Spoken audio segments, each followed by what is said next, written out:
Hello friends, my name is colonel Amardeep. I am the director of the winning edge defence academy और हमारी academy specialise करती है सैनिक school, आरएएमसी और military school के लिए स्टूडेंट्स को प्रिपेयर करने के लिए।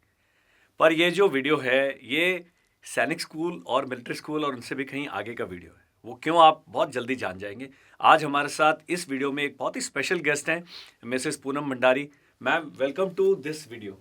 Thank you so much sir. अब जो पूनम भंडारी मैम है, उनकी जो एक्सपर्टीज़ है जो शायद मेरे पास भी नहीं है, उन्होंने 21 ईयर्स सैनिक स्कूल में as a teacher she has work.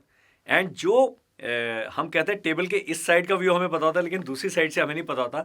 तो हम सैनिक स्कूल से इतने एक्सपीरियंस एक व्यक्ति को आपके पास लेके आए हैं और हम मैम से जानेंगे कि 21 साल का समय बहुत लंबा होता है। She has taught so many students, may be in thousands. And 2 अलग अलग सैनिक स्कूल्स में मैम ने काम किया है। उसके बाद एक पब्लिक स्कूल में she was employed as a teacher. And अभी मैम ने एक वॉलेंट्री सबैटिकल लिया है, ब्रेक लिया है कि मुझे और ऐसा काम नहीं करना। लेकिन 21 years is a long time to give you a very good all round view of life in Sainik school. तो इस वीडियो का जो उद्देश्य है, आपको सैनिक स्कूल में जो हमारे कैडेट्स हैं, जो बच्चे जो भावी अधिकारी बनते हैं, सेनाओं के तैयार किए जाते हैं, उनकी लाइफ कैसे होती है। और मैम से हम बिल्कुल एक कैंडिड बातचीत करेंगे, कोई स्ट्रक्चर्ड बातचीत नहीं करेंगे। और हमारी कोशिश रहेगी, मेरी कोशिश रहेगी कि जितना ज़्यादा हम चीज़ें सैनिक स्कूल के बारे में जान पाएँ, आप लोगों के साथ शेयर कर पाएँ। क्योंकि पेरेंट्स का क्या है, अपने बच्चों को भेजना चाहते हैं, लेकिन एक बार डिसीजन लेते फिर वो घबरा जाते हैं कि वहाँ क्या होगा। तो वहाँ क्या होगा बताने के लिए मिसेस पूनम हमारे पास हैं और हमारे साथ में। मैम, सबसे पहले मैं आपसे ना एक बेसिक क्वेश्चन जानना चाहूँगा कि इस सैनिक स्कूल में क्यों भेजना चाहिए किसी बच्चे को। Okay, very good question sir. Sir actually सैनिक स्कूल के कई फायदे हैं। सबसे पहले तो देखिए, जिस तरह की एजुकेशन आपको दी जाती है, केवल एकेडमिक्स ही नहीं, other fields also, you get a like it is very good for holistic development of your child, right. Very so good. All round development, चाहे वो एकेडमिक्स हो, चाहे वो आपका स्पोर्ट्स के फील्ड में हो, एक्स्ट्रा करिकुलर हो, एंड एज अ पर्सन हो। बिकॉज देखिए, जिस तरह की एजुकेशन वहाँ पे है, पहली बात तो वहाँ का माहौल, कि बच्चे इतने टफ कॉम्पिटेटिव एग्जाम के बाद वहाँ पे आते हैं। उसके बाद वहाँ पे जितना मीन्स जितना जोर एकेडमिक्स पे दिया जाता है, because they have a very well trained qualified staff. तो जो स्टाफ खुद एक कंपटीशन के थ्रू आता है, तो नेचुरली उनको पता है कि हमें बच्चे के कौन कौन से पॉइंट्स पे एम्फोसाइज करना है। और उसके साथ साथ देखिए, बहुत सारी फैसिलिटीज़, चाहे वो लाइब्रेरी हो, चाहे वो आपके लैब्स हों, और साथ में प्रेप वगैरह हों, तो बिल्कुल। एक्स्ट्रा जो चीज़ें हैं ना, वो बहुत सारी चीज़ें आपको वहाँ पे मिलती हैं। अब देखिए, केवल क्लासरूम्स की अगर हम बात करते हैं, तो वो शायद बहुत सारे स्कूल्स आपको प्रोवाइड कर सकते हैं, लेकिन सैनिक स्कूल खास इसलिए हैं क्योंकि क्लासरूम टीचिंग के साथ साथ जो फील्ड्स में उनकी लर्निंग होती है। किसी ने मुझे एक बार बोला था कि यू कैन जज a person, just watch and play for 5 minutes Okay. And you can जज इज एंटायर पर्सनैलिटी। कि बच्चा हारने या जीतने के बाद स्पोर्ट्स ग्राउंड में जैसे रिएक्ट रिएक्ट करता है, करता है, बिल्कुल। तो उससे उससे क्या होता है कि हमें बच्चे को, जब आप 24 घंटे बच्चों के साथ हैं, बिकॉज देखिए रेजिडेंशियल स्कूल्स हैं, बोर्डिंग स्कूल्स हैं, तो 24 hours, that is round the clock, you with those children and you can watch them from nth number of angles. So Okay. yeah, So and that is very very important, what sir. I would like to share with the audience is, मैं जब NDA गया तो हमारे साथ में, हम तो केंद्रीय विद्यालय से पढ़ के गए, तकरीबन 100 ऐसे कैडेट्स थे एनडीए में जो सैनिक स्कूल, मिलिट्री स्कूल से आए थे। बहुत सारे, पूरे देश में इतने सारे सैनिक स्कूल्स हैं। आरएएमसी से भी बहुत सारे थे। एक स्पोर्ट्स स्कूल है कुंजपुरा, सॉरी स्पोर्ट्स स्कूल राय है पानीपत के पास में। तो वहाँ से काफ़ी कम से कम 14-15 मेरे कोर्समेट्स हैं जो वहाँ के हैं। तो इन जो रेजिडेंशियल स्कूल्स का है, जो मिलिट्री और फिजिकल फिटनेस की तरफ, मिलिट्री ट्रेनिंग और फिजिकल फिटनेस की तरफ ध्यान देते हैं, एक अलग उनका एक ग्रुप हमें दिखाई देता था। हम लोग हमेशा उनके पीछे थे ट्रेनिंग में और एडजस्टमेंट में। ये लोग ऐसे आते थे जैसे मतलब एनडीए इनके लिए ट्रेनिंग कुछ है ही नहीं। तो certainly I could feel the difference. और मैं आपके साथ एक और सीक्रेट शेयर करना चाहता हूँ। मेरे जो दोनों ब्रदर्स इन लॉ हैं, मेरी वाइफ के brothers, both are from Sainik school, and I can see from their conduct, their behaviour, the way they take things and they face challenges and how they solve the problem is entirely different manner. सो इसलिए हमने ma'am से पूछा कि सैनिक school क्यों join करना चाहिए। और एक चीज़ जो मैम आगे जाके हम बहुत सारा कवर करेंगे कि सभी पेरेंट्स मैम चिंता करते हैं बच्चे के करियर की। तो सैनिक स्कूल आपको बाकी स्कूलों से एक स्टेप आगे लेके जाते हैं कि वो एनडीए की बड़ी एक स्पेसिफिक तरीके से आपको तैयारी कराते हैं। हम जो इस इंटरव्यू का लास्ट वाला हिस्सा है उसमें एनडीए के बारे में कैसे प्रिपेयर कराते हैं उसके बारे में बातचीत करेंगे।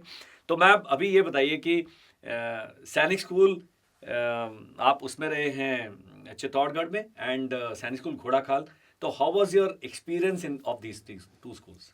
So I would say excellent. I started my career from Sainik School Chittorgarh. That was way back in 1998. Okay. And I served there for 3 years, and after that roughly 20 years in Sainik School Ghodakhal. Okay. तो sir experience बहुत अच्छा था। Okay. और दूसरी बात मतलब सैनिक school में जिस तरह का माहौल होता है क्लासरूम्स के बाहर भी, जैसे एक पूरा इंफ्रास्ट्रक्चर की अगर हम बात करें, जी sir the kind of fields we have शायद ही किसी स्कूल के पास ऐसे होते होंगे। Absolutely. I mean even the best of public schools in India, I doubt if they have those kind of facilities. वो हम अभी जब इंटरव्यू से पहले इसकी थोड़ा डिस्कशन कर रहे थे तो मेरे मैम से डिस्कशन हुआ कि the kind of resources that the ministry of defence has and since सैनिक schools form part of Sainik school society, तो जो ये जो रिसोर्सेज हैं और जिस तरह का मिलिट्री डिसिप्लिन वहाँ पर है, and not only the resources, कोई भी फंड्स हैं, किसी भी चीज़ में आपने अपग्रेड करना है तो उन्हें कहीं देखना नहीं पड़ता। I think the upgradation continues there. Ghorakhal में भी आपने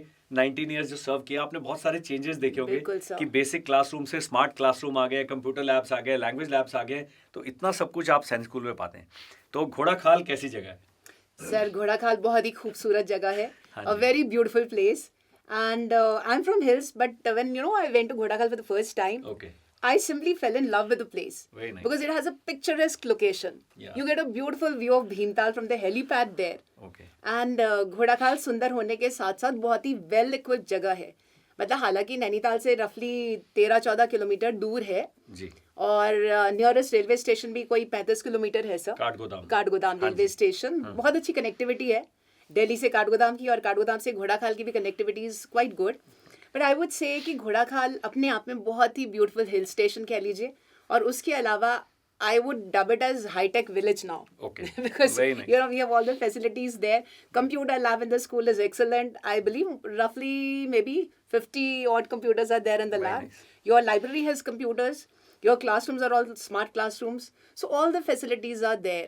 और उसके अलावा जो सीनिक व्यू आपको मिलता है, जो शांति मिलती है, और जो दौड़ भाग या सिटी लाइफ में, I mean city life gives you certain there are certain advantages, but at the same time there are several disadvantages also of city life. Absolutely, so distraction बहुत चिल्ड्रन ज़्यादा है। बहुत ज़्यादा है, तो वहाँ पे बच्चे आपको खेलते हुए मिल जाएंगे। आप जब भी कभी जाएंगे, अगर आप उनके प्लेइंग आवर्स के टाइम पे जा रहे हैं, तो हाँ जी। आपको बच्चों की आवाज़ें सुनाई देंगी, उनका Very वो nice. हंसना, खिलखिलाना, खेलना, तो इट्स रियली वंडरफुल। मैं कल लाइब्रेरी गया मैम, डीएसओआई की लाइब्रेरी में बुक्स लेने के लिए, तो मैंने लाइब्रेरी के जो इंचार्ज हैं उनसे पूछा कि क्या बच्चे बुक्स लेने आते हैं, तो बहुत सही उन्होंने बताया कि सर आजकल कोई बच्चा किताब नहीं पढ़ता है, इतने ज़्यादा डिस्ट्रैक्शंस हैं। तो एक बहुत बड़ा जो एक डिजिटल डिस्ट्रैक्शन है मोबाइल फ़ोन्स का, इंटरनेट का, सोशल मीडिया का, सबसे बड़ा एडवांटेज अगर मेरे से पूछिए, मेरे एक बेटा जो है कॉलेज में है, बेटी अभी क्लास 10th में है, बट डिजिटल डिस्ट्रैक्शन है सब जगह, हमारा अपना है। तो सैनिक स्कूल में एक बहुत बड़ी एडवांटेज है कि एक मिलिट्री लाइफ आपको मिल रही है from very young age, and secondly 6 से लेकर 12 तक जो 7-8 ईयर्स का एक लंबा समय है, वो आप इन सब डिस्ट्रैक्शन से दूर रहते हैं। तो certainly I think it adds to the overall personality development if you are able to keep your children away from this gadget. I am sure बहुत सारे पेरेंट्स होंगे कहेंगे 1 लाख रुपए हमसे साल ऐसा ले लीजिए, बस मेरे बच्चे का जो मोबाइल फ़ोन और इंटरनेट एडिक्शन है इसको हटा दीजिए। So what do you have to say on this ma'am, कि जो डिसिप्लिन है क्या वो बहुत ज़्यादा स्ट्रिक्ट है कि बच्चे एडजस्ट कर लेते हैं?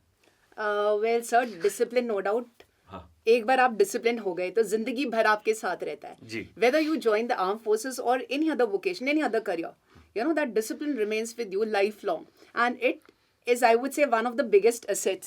बिल्कुल तो ठीक है। वहाँ पे ये सर शुरू में हाँ। कुछ बच्चों को दिक्कत आती है, जी। स्पेशली क्लास 6 में जो ज्वाइन करते हैं। बिल्कुल आएगी। तो बिल्कुल, और अब तो क्योंकि- गर्ल्स आने लगेंगी, वो और थोड़े सब हमारे जो या। छोटे बच्चे 10-11 साल के, वो मम्मी के हाथ कही तो पेरेंट्स ऐसे हैं, हाथ से खाना खिलाते हैं, मेरा बेटा खाने रहे। और सैनिक स्कूल में ऑल ऑफ अ सडन वो ऐसी जगह पर पहुंच जाता है जहाँ सब कुछ अपने आप करना है। तो जो इंटरव्यू का हिस्सा 2 है, उसमें हम मैम से जानेंगे क्या क्या एडजस्टमेंट इश्यूज आते हैं। और ये इंटरव्यू मैम का बातचीत करने का, हमारे इस वीडियो बनाने का मुद्दा ये भी है कि पेरेंट्स को एक बहुत ही अच्छी इन्फॉर्मेशन मिले कि किन किन चीज़ों पर मुझे ध्यान देना है, ताकि जब हमारा बच्चा सैनिक स्कूल में सेलेक्ट होता है, किसी भी बोर्डिंग स्कूल में जाता है, तो हमें साइकोलॉजिकली, फिजिकली, मेंटली उसको कैसे तैयार करना है, सो दैट एडजस्टमेंट में जो उनका टाइम है वो कम लगेगा। तो मैम, ये जो पार्ट 1 हमारा जो इंटरव्यू का था, we will take a break here, and what will do in second part, we will discuss कि जब सैनिक स्कूल में सेलेक्ट होकर बच्चा चल जाता है क्लास 6 से लेकर क्लास 12 तक, how is the routine of the child, and कैसे उसका आप ओवरऑल जो प्रोग्रेस है, कौन कौन लोग हैं, हाउस मास्टर्स क्या करते हैं, वार्डन्स क्या करते हैं, टीचर्स क्या करते हैं, प्रिंसिपल क्या करते हैं, वाइस प्रिंसिपल क्या करते हैं, स्पोर्ट्स टीचर, गेम्स टीचर, ये सब क्या कराते हैं, तो इन सब के बारे में थोड़ा थोड़ा बताइएगा, ताकि पेरेंट्स को आइडिया मिले। क्योंकि बहुत सारे, देहरादून में हम हैं स्थित, बहुत पेरेंट्स आते हैं, दिल्ली से आते हैं, पंजाब से आते हैं, बिहार से आते हैं, they are looking for good schools for the children. तो जब आप गुड स्कूल देख रहे हैं, तो एक जो बेस्ट ऑफ द स्कूल्स हैं, क्यों ना उनके बारे में भी जानकारी प्राप्त कर ली जाए। तो दोस्तों, आप ये जो वीडियो देख रहे हैं, you are very lucky, we are very lucky to have such an experience faculty member from the Sainik schools. And मेरे अपने में दिल में बहुत सारे डाउट्स थे कि कैसे होती होगी सैनिक स्कूल की ट्रेनिंग, क्योंकि बहुत मिस्टीरियस होती है आर्मी की ट्रेनिंग। मैं जब जयपुर में पोस्टेड था, कई मेरे मित्र थे वहाँ पर, वो कहते हैं ये विजय द्वार के अंदर क्या होता है, हमें आज तक, हम 40 साल हो गए हैं इधर रहते हुए जयपुर में, हमें नहीं पता आर्मी कैंटोनमेंट के अंदर क्या होता है। सिमिलरली बाहर वालों को नहीं पता होता सैनिक स्कूल में कैसा माहौल है, कैसी लाइफ है। सब लोग कहते हैं टफ है, बहुत अच्छा है, एनडीए की तैयारी करा रहे हैं, लेकिन बहुत लंबा समय होता है, 6ठी से 12वीं तक। तो इस वीडियो के इस हिस्से में हम बात करेंगे कि जब सैनिक स्कूल में बच्चा मैम पहुंच जाता है, तो आप 6 से लेकर 12 तक का हमें 2-3 पार्ट्स में हम बातचीत करेंगे। यू जस्ट गिव कि लाइफ कैसे चलती है, कैसे वो पढ़ाई करते हैं, कैसे रूटीन, कितने बजे उठते हैं, and how do they manage there this thing. और ये भी बताइएगा, इज द रूटीन ओवरवेलमिंग, कि धीरे धीरे ग्रेजुअली उसकी डिफिकल्टी लेवल बढ़ता है, और कैसे बढ़ता है, and what is the feedback. क्योंकि जो मिलिट्री ऑफिसर से फीडबैक लेंगे वो तो अलग फीडबैक देंगे, आप सिविलियन टीचर्स थे, आपसे क्लास में बच्चे थोड़ा और अपनी प्रॉब्लम भी डिस्कस करते होंगे कि मैम आज बहुत थक गए हैं, नींद आ रही है, ऐसे करके। क्योंकि एनडीए में हम अपने टीचर से ऐसे बोलते थे कि आज पीटी ज़्यादा हो गई है, हमें थोड़ा 15 मिनट सोने दीजिए क्लास में। तो हमारे कई टीचर्स बोलते हैं ओके 15 मिनट सो जाओ। तो this kind of rapport teachers have with the students. So why don't you tell us कि कैसा रहा, हाउ जो क्लास 6 से लेकर 12 तक बच्चा है, जो साइंस स्कूल का कैडेट है, कैसे उसकी लाइफ होती है। All right, sir. So 6 to 12, life I would say in the beginning it's not easy. Okay. जब बच्चा आता है तो ये शुरू ध्यान में, दीजिएगा जो मैम बता रहे हैं। हाँ जी, क्योंकि इट शुरू इज नॉट में बच्चों, इजी। या it's not easy in the beginning, specially in the beginning, क्योंकि बच्चा घर से आता है, घर में आदत होती है परिवार वालों के साथ साथ में रहना है, आधा काम मम्मी करती है, कपड़े मम्मी धोती है, सारा काम, आधा नहीं, सारा काम मम्मी सारा करती काम है। मम्मी पापा कर देते हैं। हाँ जी पर जब आप सैनिक स्कूल में आता है तो बच्चा पहली बार अकेले रहता है जी, और उसके साथ बहुत सारे प्रेशर्स होते हैं, काम भी करना है, फ्रेंड्स को भी साथ लेके चढ़ना है, होमवर्क भी करना है, खेलने भी जाना है, पीटी भी करनी है।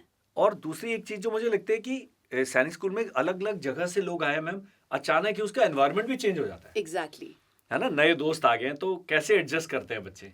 राइट। सो शुरू में क्या होता है, सबसे पहले मैं तो एडवाइस दूंगी, जब आप एक बार दिल बनाते हैं कि मेरे को सैनिक स्कूल या आरएमसी या कहीं भी पढ़ाना है, तो I would just request the parents that initially don't visit them too often. Okay, don't visit them often, why? Because बच्चा ना उतने बार डिस्टर्ब होता है, तो शुरू का 1-2 महीने उन्हें दीजिए कि वो एडजस्ट हो स्कूल रूटीन में। बिल्कुल राइट। तो उसके बाद सर क्या होता है, जैसे धीरे धीरे आदत होती है, शुरू में उनको थोड़ा जी। होता है एक्स्ट्रा पीटी, लेट आए तो, हाँ जी, अगर लेट है ना क्लासरूम के लिए लेट होना है, ना पीटी के लिए लेट होना है, ना डिनर के लिए, लंच के लिए लेट होना है। हर चीज जो सेना में है वो एक परेड होती है। डिनर भी हमारे लिए परेड है, स्टडी पीरियड परेड है, पीटी भी परेड है, ड्रिल भी परेड है। और जब मैं बटालियन कमांड कर रहा था तो मंदिर परेड, तो रनर आया पहले दिन, साहब मंदिर परेड के लिए जाना है। तो everything is a parade, and उसकी परेड वाली सैंक्टिटी होती है। It's an official duty, you can't be missing and you can't be late. Exactly. Okay, तो हर जगह हेड काउंट होता है, जैसे मान लीजिए आपका स्टडी टाइम है, प्रेप टाइम उसको बोलते हाँ हैं, जी। तो उससे पहले सायरन बजते हैं। Sea life revolves around Sirens. Sirens और hooters, Okay. Whatever you call them. Well. पर ये कि सायरन के साथ साथ सारा स्कूल जगता है, हम भी, टीचर्स से लेके छोटा स्टूडेंट, बड़ा student, everybody, even the officers, है ना। इट्स जस्ट सायरन बजा, तो आपको बस टाइम पे वहाँ पे पहुँचना है।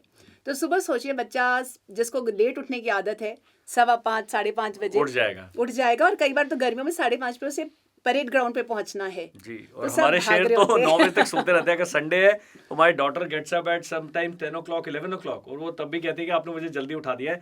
तो ये एक बहुत इंपॉर्टेंट वो है कि बच्चे का सैनिक स्कूल जाने से पहले, अगर 3-4 महीने पहले जब वो पढ़ाई कर रहा है, तैयारी कर रहा है, एक आप रूटीन पर भी ध्यान दें, एग्जैक्टली है ना। और साइकोलॉजिकली क्या और पेरेंट्स को प्रिपरेशन करानी चाहिए। साइकोलॉजिकली यही कि पहले फोन कॉल्स पे आप ध्यान, वहाँ पे स्पेक्स सिस्टम होता है, I think it's student parent electronic communication system. Okay okay, तो वो लगे मोस्ट ऑफ द सैनिक स्कूल्स में। हाँ जी। तो उससे क्या होता है, लेकिन शुरू में आपको फ्रीक्वेंटली कॉल करने के लिए मना करते हैं। जी। तो पेरेंट्स को मैं एडवाइस करूंगी कि थोड़ा दिल पे पत्थर रखिए, स्पेशली मम्मीज को कि ऐसा कई बार होता है कि बिल्कुल ठीक है। बच्चा एडजस्ट कर गया, हाँ। बोलता है पर मेरी मम्मी फोन कॉल पे रो रही थी या हाँ। दादी रो रही थी। हाँ जी। तो मैं बोलूँगी जब आपने एक बार मन बना लिया तो थोड़ा सा इमोशनली आपको भी स्ट्रांग होना पड़ेगा, तभी बच्चा भी स्ट्रांग हो पाएगा। और दूसरा मैं आपसे ये पूछना चाहूंगा कि फिजिकल एक्टिविटीज पर बहुत स्ट्रेस है, पढ़ाई पर तो है ही है, Yes, तो sir. बहुत ज्यादा फिजिकल एक्टिविटी पर स्ट्रेस है, तो क्या फिजिकल एक्टिविटीज एक बच्चा करता है मैम सैनिक स्कूल में as part of the routine. Right sir,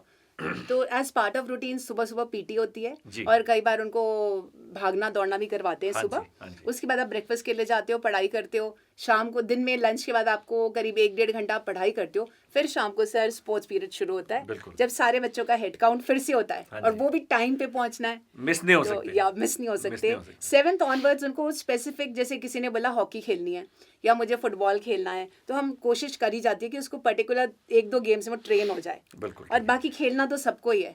And like teachers and the instructors, sports instructors, they all have to ensure that they are playing Everybody one plays one everybody plays. अब मैं जब NDA गया था, मैं कोई भी game नहीं खेलता था, थोड़ा बहुत फुटबॉल पे पैर पूर मार लेते थे, वो उतना ही है। लेकिन जो सैनिक स्कूल के जो मेरे कोर्समेट्स हैं, वो जैसे मैम बता रही हैं, किसी ना किसी गेम में एक्सेल करते थे। जब वो हॉकी खेलते थे, कई इस लेवल की हॉकी खेलते हैं कि सर्विसेज टीम के लिए भी सेलेक्ट होने के लायक थे, और कुछ गए भी हैं। राइडिंग कई कैडेट्स थे, वो इतने अच्छे राइडर्स थे, स्क्वॉश प्लेयर्स थे, वॉलीबॉल बास्केटबॉल प्लेयर्स थे, जो बाकी आजकल स्कूल्स में क्या हो गया, अगर कुछ गिने चुने पब्लिक स्कूल को छोड़ दिया जाए तो बाकी स्कूलों में sports culture and physical fitness का कल्चर खत्म हो गया है। तो एक बहुत अच्छी जो बात हमने मैम से जानी कि बहुत एक सिस्टमेटिक स्ट्रेस भी है और सिस्टमेटिक एक्सपोजर भी है फिजिकल फिटनेस और गेम्स एंड स्पोर्ट्स के उसमें। Right, and they're trained instructors for that. ये सबसे अच्छी बात क्या है कि कई स्कूलों में एक जिनको कहीं जो गेम्स टीचर की सर्विस मिली है, वो फिजिकली फिट हैं, वो क्या ट्रेंड हैं, कोच हैं, क्या वो क्वालिफाई करते हैं कि नहीं करते। लेकिन जो सैनिक स्कूल में जो फिजिकल ट्रेनिंग स्टाफ आता है वो एपीटीसी के होते हैं। Right, yes sir. तो जो army school of physical training है एसपीटी, वहाँ से ट्रेंड एपीटीसी स्टाफ होता है। जब हम एनडीए गए थे, सबसे डर उनसे लगता था, वो रेड कलर की सॉक्स पहनते हैं, वो बहुत दूर से दिखते हैं white dress and Red Sox में, और बहुत ज़्यादा सख्ती से बिहेव करते थे। खैर एनडीए में तो करना भी चाहिए, लेकिन सैनिक स्कूल में भी वही स्टाफ है, trained by the best of the institutes in the country, and those are the people who are looking after the students physical fitness games and sports. And ma'am teachers का बताइए कि how good are the teachers, कैसे वो करते हैं। Well, teachers are well qualified and teachers have a good rapport with the students. Very good. क्योंकि ऐसा होता है सर, डे स्कूल्स में हम एक पर्टिकुलर टाइम के बाद घर चले घर जाते चले हैं, जाते हैं। उसके बाद हम अपने मंडेन अफेयर्स में रहते हैं, घर की दिक्कतें हैं, प्रॉब्लम्स है।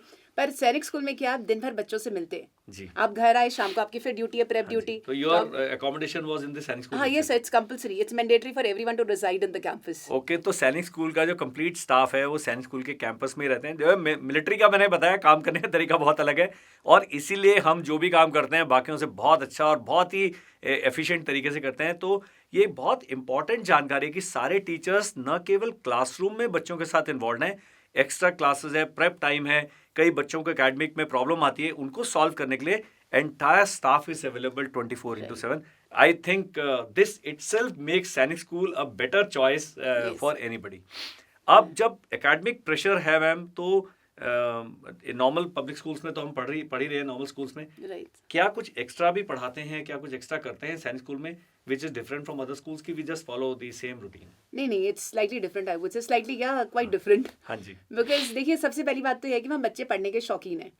मतलब आई डोंट नो, क्योंकि उनके पास टीवी तो होता नहीं, मिलता है हाउसेस में, लेकिन रेस्ट्रिक्टेड वॉचिंग आवर्स है। सो क्या है कि लाइब्रेरी में आपको बच्चे पढ़ते हुए मिलेंगे। बिल्कुल ठीक है। पढ़ते एंड ये एग्जाम दे के आए, ये कोई भी बच्चा नहीं सैनिक स्कूल चला गया।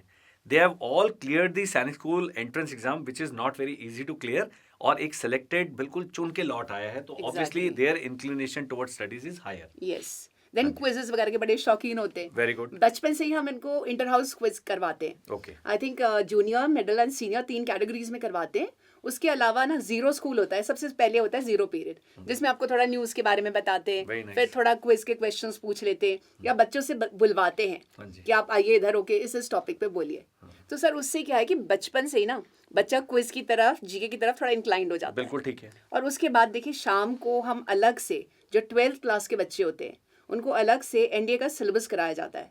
तो वो कवर होने के बाद उनको एनडीए का अभी या- हम अलग से भी बातचीत हाँ, करेंगे। राइट। अभी हम ये कह रहे हैं कि जो एग्जाम्स हैं आपके every 6 month semester system follow होता है कि ईयर सिस्टम, एनुअल एग्जाम होते हैं? सर देखिए वहाँ पे semester, we don't call it semester system, Term. But usually term wise Term wise, term yeah. Wise होता है। Term wise we do have exams, होते रहते हैं एग्जाम्स, टेस्ट होते रहते हैं, ठीक है। उसके बाद एग्जाम्स होते हैं, और शाम को मान लीजिए आपको कोई दिक्कत है, मान लीजिए मैथमेटिक्स में प्रॉब्लम है, तो टीचर शाम को भी अवेलेबल है। प्रेप टाइम पे टीचर्स की ड्यूटी लगती है, टर्न वाइज। आज मैथ्स टीचर के, कल और ये physics, प्रेप जो chemistry। कह रहे हैं, आजकल जो बच्चे हैं आए स्कूल से, बस्ता फेंका, खाया पिया, थोड़ी देर मोबाइल से खेला, फिर बाहर चले गए, घूम घाम के आए, फिर थोड़ा टीवी देखा, होमवर्क किया और चला गया। लेकिन सैनिक स्कूल जो है, प्रेप का जो 1 से 1.5 घंटे का समय है, वो एक स्ट्रक्चर्ड स्टडी पीरियड है। आप देखिए कि उतना समय और वो स्टडीज में लगा रहा है, एंड इट इज ऑफिशियल, आप बच नहीं सकते। एनडीए में हम गए तो स्टडी पीरियड होता था, आईएमए में भी प्रेप टाइम होता है, स्टडी पीरियड होता है।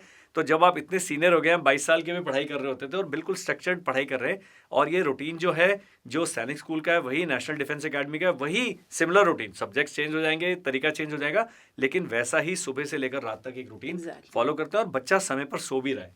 Exactly. Even lights out is a very It is important there. This thing. तो रिवेली से पहले उठेंगे नहीं और लाइट्स आउट के बाद जगेंगे नहीं, बहुत इंपॉर्टेंट चीज़ है। हम कहते हैं कि किसी भी हैबिट को फॉर्म होने में 21 दिन का समय लगता है। आप देखिए कि 6ठी से लेकर 12वीं तक अगर कोई एक रूटीन को फॉलो किया जाए, वो आप पूरी लाइफ उस रूटीन को छोड़ नहीं पाएंगे। This the Exactly. Advantage that सैनिक school give you.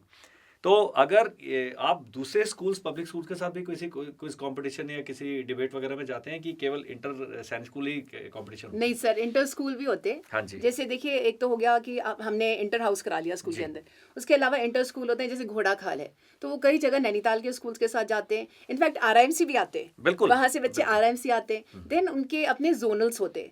Zonals means जैसे नॉर्थ जोन है, साउथ जोन है, तो वहाँ पे जितने सैनिक स्कूल हैं तो वो आपस में भी होते हैं। फिर इंटर जोनल भी होते हैं, अगर आप क्वालिफाई करते हैं आप उससे आगे जाते हैं। तो बहुत सारे स्कूल्स के साथ उन्हें, के स्टूडेंट्स के साथ उन्हें इंटरेक्ट करने का मौका मिलता है। तो I would say like right from the beginning, you know, they develop a passion for it, a test for it, so which is very very good. क्योंकि एंड एक और बात है कि सैनिक स्कूल, एक तो एक्सपोजर बहुत ज़्यादा है, आपस में आपको अपने काउंटर पार्ट से अपने को रेट करने का, अपने को एसेस करने का मौका मिल रहा है, जो आपकी ओवरऑल पर्सनैलिटी में बहुत निखार लेके आता है। मेरे पास अभी एनडीए सीडीएस की कोचिंग के लिए बच्चे आते हैं मैम, वो बोल भी नहीं पाते हैं। अब यही कोई एक लड़का है सैनिक स्कूल का, वो कर रहा है अभी एनडीए की कोचिंग, उसका जो लेवल है बाकी सब लोगों से बहुत अलग है, बहुत डिफरेंट वो दिखता है। हर काम में वो सबसे पहले हाथ खड़ा करेगा, वॉलंटियर करेगा, उस काम को बिल्कुल सीखे हुए तरीके से करेगा। और सारे बच्चे 45-50 स्टूडेंट्स आर देयर, लेकिन अगर कोई प्रॉब्लम होती है, दिस बॉय कम्स अप कि सर आपने ये काम दिया था, मेरे से नहीं हुआ, मुझे और क्लैरिफिकेशन चाहिए। बाकी लोग शर्माते रहते हैं। तो ये मुझे एक बहुत बड़ा चेंज मिला। अब मैं फ़ीस के बारे में बात करना चाहूँगा। जो सैनिक स्कूल की जो फ़ी है, अगर आप स्कॉलरशिप को उसमें शामिल कर लें, बहुत सारे तरीके, अलग अलग तरीके की स्कॉलरशिप मिलती है। तो आई डोंट थिंक मैम इतनी कम फीस में इतनी अच्छा ओवरऑल डेवलपमेंट कोई स्कूल दे सकता है देश में। एब्सोल्युटली राइट हाँ sir, ji.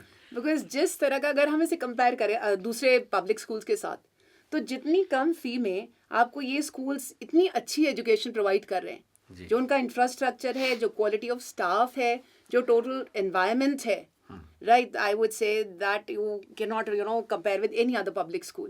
So best of the public schools, maybe they are providing good education, good you know, other things also, but then against what? Against a hefty fee. Yes तो ma'am से जब हमारी बातचीत चल रही थी, तो सैनिक स्कूल में जो मैक्सिमम जो फीस है बिना स्कॉलरशिप के आप दे रहे हैं 1,30,000 से 40,000 रुपीज़ अ ईयर है, वही किसी उसी के मुकाबले उसी फैसिलिटी वाले स्कूल में, पब्लिक स्कूल में 7 या 8 लाख रुपीज़ आप साल के दे रहे हैं। अगेन वो आपको ग्रूम कर देंगे, तैयार कर देंगे, लेकिन उसके बाद एक स्ट्रक्चर्ड तरीके से करियर के लिए तैयार कराते नहीं कराते, जो हमारे इंटरव्यू की जो थर्ड पार्ट है, मैम के साथ जो बातचीत का अगला हिस्सा है, हम उसमें कवर करेंगे। तो मैम अभी तक हमने बहुत अच्छी आपसे चीज़ें जान ली हैं, and I am sure parents are also enjoying. बच्चे जो मैम को सुन पा रहे हैं, इस वीडियो को देख रहे हैं, उनको बहुत सारे सवाल होंगे। तो अब मैं आपसे कहना चाहूँगा कि इस वीडियो के साथ में आप हमसे संपर्क स्थापित करें। मैं चाहूँगा जितने भी हज़ारों की संख्या में आप कमेंट लिखना चाहते हैं आप कमेंट लिखें, अपने सवाल पूछें हमसे। और मैम यही है, हमारी टीम का हिस्सा है मैम, तो हमें जो भी डाउट्स होंगे, जो आपके सवाल पूछेंगे लाइफ के बारे में, सैनिक स्कूल में कैसे है, क्या तैयारी करनी है, कैसे करना है, हम रिक्वेस्ट करेंगे। अगर बहुत सारे सिमिलर क्वेश्चंस आते हैं, एक और सेट ऑफ इंटरव्यू रिकॉर्ड करके हम आपके लिए लेंगे। Otherwise we will reply to all the questions. अभी हम यहाँ पर एक ब्रेक लेते हैं। ये बिल्कुल एकदम टीवी प्रोग्राम की तरह चल रहा है कि ब्रेक ली जा रही है। ब्रेक क्योंकि हमने भी पानी वानी पीना है, मैम ने भी पानी पीना है, हमारा गला भी बोलते बोलते सूख गया है। और तीसरा जो आखिरी हिस्सा है मैम आज की बातचीत का, हम स्पेसिफिक वो करेंगे कि जब सीनियर क्लास में बच्चा जाता है और एनडीए की तैयारी किस प्रकार से कराई जाती है। बिकॉज हम जब बातचीत करते हैं, सैनिक स्कूल के बहुत सारे बच्चे नॉर्मल स्कूल से तो उनका सिलेक्शन रेट बहुत ज़्यादा है। ऐसा नहीं है कि सारे लोग एनडीए चले ही जाते हैं। सैनिक स्कूल मणिपुर में जो इम्फाल सैनिक स्कूल इम्फाल है, मैं उसके बारे में बातचीत करूंगा कि कैसे लोग सैनिक स्कूल से जाके अपनी लाइफ में अलग अलग बॉक्स में सेटल होते हैं और क्या एडवांटेजेस हैं सैनिक स्कूल में पढ़ने का। NDA is one and other जो फील्ड्स हैं उसके बारे में हम मैम से इंपॉर्टेंट जानकारी लेंगे। फ्रेंड्स, बहुत अच्छा मैम के साथ हमारा बातचीत चल रहा है और बहुत सारा फीडबैक भी ब्रेक में हम लेते हैं कि हमने क्या कवर कर लिया, क्या नहीं कवर किया। तो सैनिक स्कूल का जो इंफ्रास्ट्रक्चर है मैम, हम उसके बारे में बताइए। दूसरा हमें बताइएगा एनसीसी जो है, जो बाकी कई स्कूल्स हैं मैंने देखा है 3-3 4-4 साल की वेटिंग, उनको एनसीसी का मेंबरशिप नहीं मिलता है। थर्ड इज़, जैसे मैं एक्स एनडीए हूँ तो एनडीए का जो हमारा एक एलुमनाई है, हम सब दोस्त हैं फॉर लाइफ। ऐसे ही मैं तो 12वीं के बाद एनडीए में गया हूँ, तो जो छठी से लेकर 12वीं तक इकट्ठा पढ़ते हैं उनका आपस में जो बॉन्डिंग है कितनी स्ट्रांग होती है जो एलुमनाई के रूप में, और ये एलुमनाई क्या क्या करते हैं वो हम मैम से जानेंगे। तो इंफ्रास्ट्रक्चर से स्टार्ट करते हैं। Okay, right, sir. Sir, as far as infrastructure is concerned, हाँ जी। I would say almost every Sainik school is very well equipped. Ji. Because I've been to 4 Sainik schools. हाँ जी। I've served in 2 Sainik schools, but other 2 like Sainik School Purulia and Sainik School Bijapur. I went there for in-service training. हाँ जी। तो मेरा 4 सैनिक school का अनुभव है। तो sir बहुत बड़े बड़े फील्ड्स है। Okay. और बीजापुर में तो हॉर्स राइडिंग वगैरह भी होती है। Very nice. तो आपके पास बास्केटबॉल कोर्ट से एक नहीं 3-3 4-4 कई में 5 भी हैं। बिल्कुल। तो बास्केटबॉल कोर्ट्स आपके पास होते हैं, आपके पास स्पोर्ट्स कॉम्प्लेक्सेस होते हैं जहाँ आपके पास इंडोर स्क्वॉश कोर्ट है, आपके पास बैडमिंटन है, प्रॉपर जिम है, तो और स्विमिंग पूल है। I mean I think almost every सैनिक स्कूल हैज। यहाँ मैं आपको बताना चाहूँगा कि एनडीए में जब गया मेरे को स्विमिंग 50 मीटर सीखने में 1.5 साल का समय लगा। तो यही जो सैनिक स्कूल वाले आते थे, पहली बार स्विमिंग पूल में कूदे, टेस्ट पास करके बाहर निकल गए और हम लोग ऐसे दिखते रहते। हमारा इतना टाइम, मैंने कम से कम 1000 लीटर पानी पी लिया होगा स्विमिंग सीखने में। तो ये एडवांटेजेस हैं जो मैम बता रही है। एंड इंफ्रास्ट्रक्चर एक होता है कि इंफ्रास्ट्रक्चर आप क्रिएट करते हैं, बहुत सारे डिपार्टमेंट्स में आपने देखा होगा, लेकिन जो मिलिट्री इंफ्रास्ट्रक्चर है बिल्कुल स्पिक एंड स्पैन होगा, वेल मेंटेन्ड होगा और वेल यूटिलाइज्ड होगा। और ज़रा सा भी कोई गड़बड़ होती है, वो ऐसा नहीं कि यहाँ ऑडिटोरियम का स्पीकर सिस्टम काम नहीं कर रहा है, उसका एक रिजर्व स्पीकर सिस्टम होगा और विद इन नो टाइम उसको रिपेयर कर दिया जाएगा। बिकॉज इस तरीके से काम होता है। एंड जो मैम ने बताया, स्पोर्ट्स फील्ड्स हैं, आपके ऑडिटोरियम है, लैब्स हैं, लाइब्रेरी है, और इतना ज़्यादा आपका ट्रेनिंग इंफ्रास्ट्रक्चर है। तो best of the facilities are provided to the students. That is one. Second, आप मैम बताइए कि जो एनसीसी है उसकी क्या एडवांटेजेस हैं? Is NCC compulsory for all the students? Yes sir. हाँ जी। सर, इसको आंसर करने से पहले मैं एक चीज़ और बताना चाहूँगी। हाँ जी। जब हम इंफ्रास्ट्रक्चर की बात करते हैं तो आपके बच्चे वहाँ पे इवन गोल्फ खेलने जा सकते हैं। Great. जैसे घोड़ाखाल में, हाँ जी। घोड़ाखाल में वो लोग राजभवन के साथ उनका टाई अप है। हाँ। तो वहाँ पे बच्चों को गोल्फ सीखने के लिए भेजते। बिल्कुल। Which other school provides you that and that almost free of cost? Golf जो सीखने की जो मंथली फीस है, जो आपको हफ्ते में 2 दिन खिलाते हो, 3 से 4 हज़ार रुपये महीना पे करते हैं। इमेजिन करिए कि एक इंस्ट्रक्टर जो है उसके अंडर में एक बिल्कुल ट्रेन टीम के साथ आप बिल्कुल फ्री में गोल्फ, राइडिंग, स्विमिंग जैसी, जिनको हम एग्जॉटिक स्पोर्ट्स या एग्जॉटिक हॉबीज कहते हैं, उसमें शामिल करते हैं। Exactly, वो sir. आपका कैरिकुलम का हिस्सा है। राइट। तो एनसीसी के बारे में मैम? हाँ, ये सर। जहाँ तक एनसीसी का सवाल है, तो देखिए वहाँ पे जूनियर सीनियर डिवीजन दोनों हैं। और क्या होता है कि एनसीसी आपको it's like compulsory for every cadet to join NCC. और आप ए सर्टिफिकेट से शुरू करते हैं, बी तक वहाँ पे मिल जाता है। और मेरे ख्याल से sir, if I am not mistaken, अगर आपके पास एनसीसी सी सर्टिफिकेट है तो आप डायरेक्टली एसएसबी इंटरव्यू के लिए जाते हो। जी, मतलब वो आपको ग्रेजुएशन के लिए एक एनसीसी की 50 जो मेल स्टूडेंट्स के लिए, मेल कैडेट्स के लिए, and I think 12 every 6 months उनका direct NCC special entry scheme है सेनाओं में।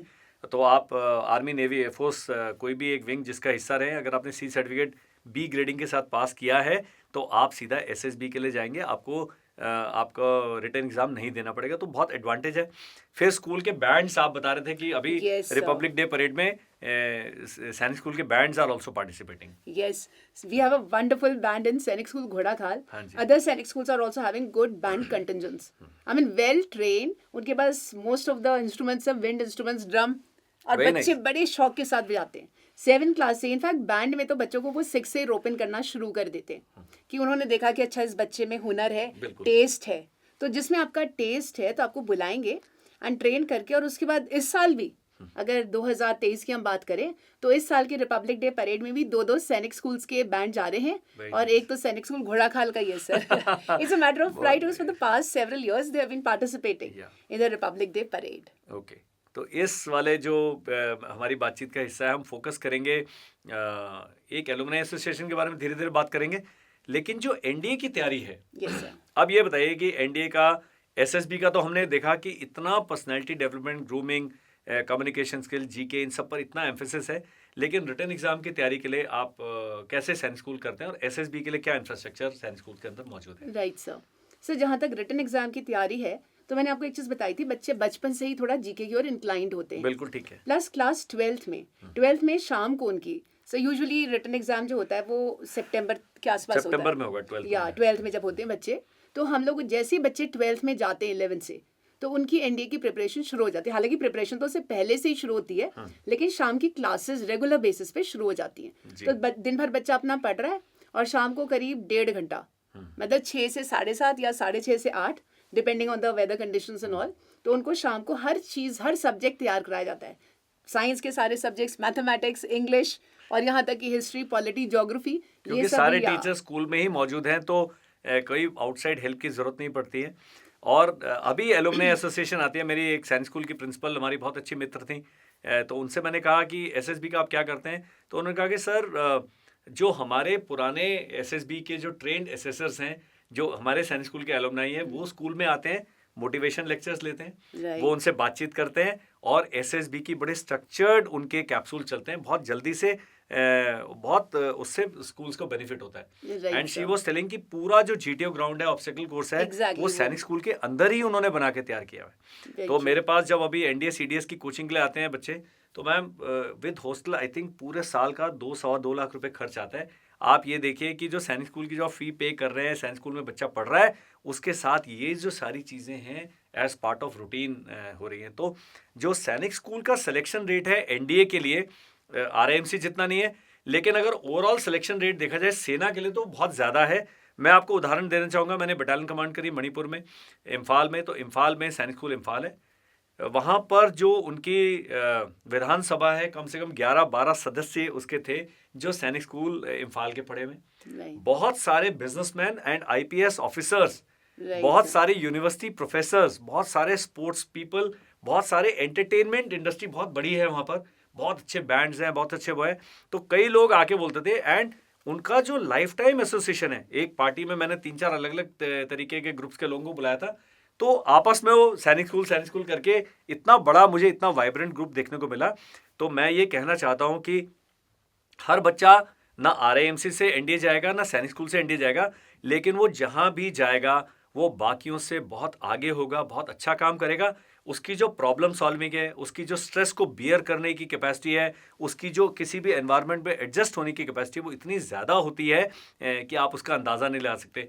तो मैम आप बताइए कि आपके टेन्योर में घोड़ाखाल में एनडीए में कितने तकरीबन जाते थे, और बाकी आपको फीडबैक मिलता होगा, पुराने स्टूडेंट्स कॉल करते होंगे, तो किस किस उसमें लोग जाते हैं? इंजीनियरिंग के लिए भी जाते हैं आप? ये सर डेफिनेटली सर, वहाँ पे टेक्निकल एंट्री भी होती है 12th के बाद। जी। सो देखिए इंजीनियरिंग के लिए भी जा सकते हैं आप, क्योंकि मैथ्स कंपलसरी है, हर एक बच्चा मैथ्स पढ़ता ही पढ़ता है। ये साइंस हम स्ट्रीम डिस्कस फॉलो करना करता भूल है गए कि सैनिक स्कूल में 11th-12th में science is Science, compulsory, yeah, science and compulsory, maths yeah. Is compulsory. या तो आपकी चॉइस रहती है। उसके अलावा आप बायो लेना चाहें मैथ्स के साथ तो आप फ्री हैं, आप बायो भी ले सकते हैं। और इनफैक्ट सर हमारे यहाँ से सिलेक्शंस हुए थे एफएमसी में भी। बिल्कुल। Armed तो मेरे Forces से एक Medical पेरेंट आए College। थे, वो कहते हैं हमारे बेटे ने तो मेडिकल में जाना है Yes, तो sir. क्या मैं उसे सैनिक स्कूल भेजूं कि नहीं भेजूं? तो मुझे इस सवाल का जवाब नहीं पता था, अब मुझे पता लग गया है कि आप बायो ऑप्शन दे सकते हैं दे सकते हैं। 11th एंड 12th में, और आप नीट की भी तैयारी कर सकते हैं, Exactly. एफएमसी की भी तैयारी कर Right. सकते हैं। आप जेई की भी कर सकते हैं, तो मैथ्स तो कंपलसरी है ही, और साथ में बायो का ऑप्शन आपके पास रहता है। सर, यहाँ आपने अलमनाई की बात करी थी अभी, हाँ जी। तो मैं जोड़ना चाहूंगी कि अपने उपराष्ट्रपति जो हैं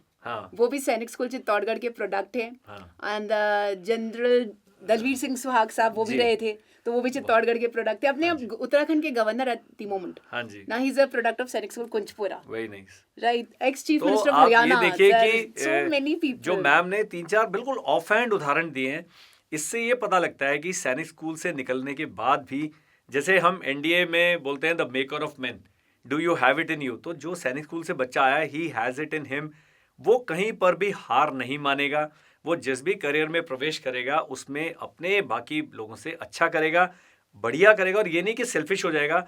मैंने अपने जो सैनिक स्कूल आरएमसी के कोर्समेट्स देखे हैं, वो इतने हेल्पफुल हैं क्योंकि शुरू से ही उन्हें ग्रुप में रहने की आदत है, जो उनके कई कमज़ोर स्टूडेंट्स होते हैं उनकी हेल्प करने की आदत है, और बड़ा मिलजुल के, और मैंने उनको कभी स्ट्रेस नहीं देखा। कल हमारा एग्जाम है, वो अपना शाम को म्यूजिक सुन रहे, अरे कल टेस्ट है हम कर लेंगे, वो अपने आप पढ़ लेंगे, उन्हें पता है कि बेयर मिनिमम कितना करना है इस टेस्ट को पास करने के लिए, तो अपनी एनर्जी भी बहुत कंजर्व करके रखते हैं। हम जो सिविल से गए थे एनडीए में, हमें लगता था कि आज ये लाइफ एंड डेथ वाली सिचुएशन है, आज ही कर देना सारा, तो एक लाइफ को जो जीने का तरीका है, अब later on no I am 50+, अब मुझे लगता है कि बहुत चीज़ें हम स्लो डाउन कर सकते हैं, उनको एंजॉय कर सकते हैं।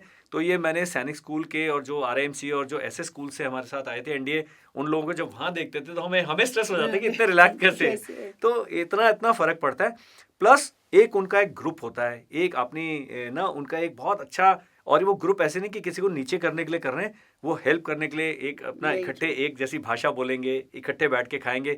किसी भी स्क्वाड में होते थे एनडीए में, सैटरडे संडे को मिलेंगे, we are having a Sainik school social, we are having a Sainik school alumni meet, ऐसे करके Right. चलता है। तो एलुमनाई, जैसा मैम ने बताया, केवल आर्मी में नहीं है, आर्मी से बाहर बहुत ज़्यादा पूरी लाइफ के लिए सैनिक स्कूल आपका अल्मा मैटर है, तो आप उसके साथ एसोसिएटेड रहेंगे। So ma'am, all that now we should do is, एक आप मोटिवेशनल पक्का स्टेटमेंट दीजिए पेरेंट्स को कि एक आपने बच्चे का करियर चुनाव करना है, सैनिक स्कूल आपको सुविधा देता है बहुत जल्दी चुनाव करने का, इतनी एडवांटेजेस जो मैम ने आपको बताई हैं, हर एक के प्लसेस माइनसेस हैं। बच्चा घर से दूर रहता है, थोड़ा फिजिकल और वो ज़्यादा, लेकिन लाइफ में अगर लाइफ बहुत लंबी है, लाइफ वो 7 साल की नहीं है, जब उसके बाद 12वीं के बाद बच्चा वापस सोसाइटी में आएगा, वापस एक करियर का अपना चुनाव करके आएगा, तो कितनी एडवांटेजेस आपको सैनिक स्कूल मिलती हैं। तो मैम, क्या संदेश देना चाहेंगे आप पेरेंट्स को who want to send their children to any military academy? Well, sir, I would say first of all you have to be very strong. If you intend to send your child to a defense school, right? So you have to be very strong, because only then will your child come out as a strong person. Absolutely. कि देखिए, बिना मेहनत के, बिना त्याग के, sacrifice के कुछ नहीं मिलता। तो अगर आप चाहते हैं कि आपका बच्चा एक अच्छा नागरिक बने, एक अच्छा बेटा बने या बेटी बने ना, तो they've started inducting girls also, सो उसके लिए बहुत ज़रूरी है, बिकॉज एक बार आप वहाँ गए तो जो डिसिप्लिन एंड क्वालिटीज आपने इम्बाइब करी, they remain with you life long. After that, you will not come under influence of anything else, because once you are on the right path, see, in life we have right or wrong. So like, if at an early age you have selected the right path, then obviously sir, there'll be progress तो and आपको progress. देख के भी लगता है कि जब ma'am से हमारा इंटरेक्शन शुरू हुआ, बहुत सारे हमारे इंस्टीट्यूट में टीचर्स आते हैं पढ़ाने के लिए, लेकिन जब मैम आए तो वो डिसिप्लिन केवल स्टूडेंट्स में नहीं है, जो उनके टीचर्स हैं, जो उनका स्टाफ है, even they start living a military man's life और अ मिलिट्री पर्सन लाइफ। ये आर्मी और सेनाओं का एक अच्छी बात है कि वो डिसिप्लिन हमारे अंदर भर देते हैं, और जो हमें बहुत अच्छा लाइफ को जीने में मदद करता है। Exactly. तो ma'am, I would like to thank you for sparing valuable time. आपने बहुत अच्छे इंसाइट्स दिए। मुझे पता है कि आपके सारे क्वेश्चंस के आंसर अभी हमने नहीं दिए। मुझे हम इतना, मैम को तो पूरा ज्ञान का भंडार है, तो हम उनसे और ज्ञान लेंगे। आप कमेंट सेक्शन में लिखिए, आप इस वीडियो पर कमेंट करिए, और मैं चाहूँगा ये वीडियो को आप लाइक करें, हमारे चैनल को पक्का सब्सक्राइब कर लो। बहुत अच्छी अच्छी चीज़ें हम बताने वाले आगे जाके, लाइफ के बारे में और भी बातें करेंगे, और जो भी सैनिक स्कूल के बारे में आपके डाउट्स हैं कमेंट्स में लिखेंगे। If required, we'll make, ma'am, with your permission, we'll call you again to the studio and record even more videos. तो इसके साथ ma'am, I would thank you for giving such good beautiful insights into the life of a cadet in science Thank school. you so much, sir. Thank you.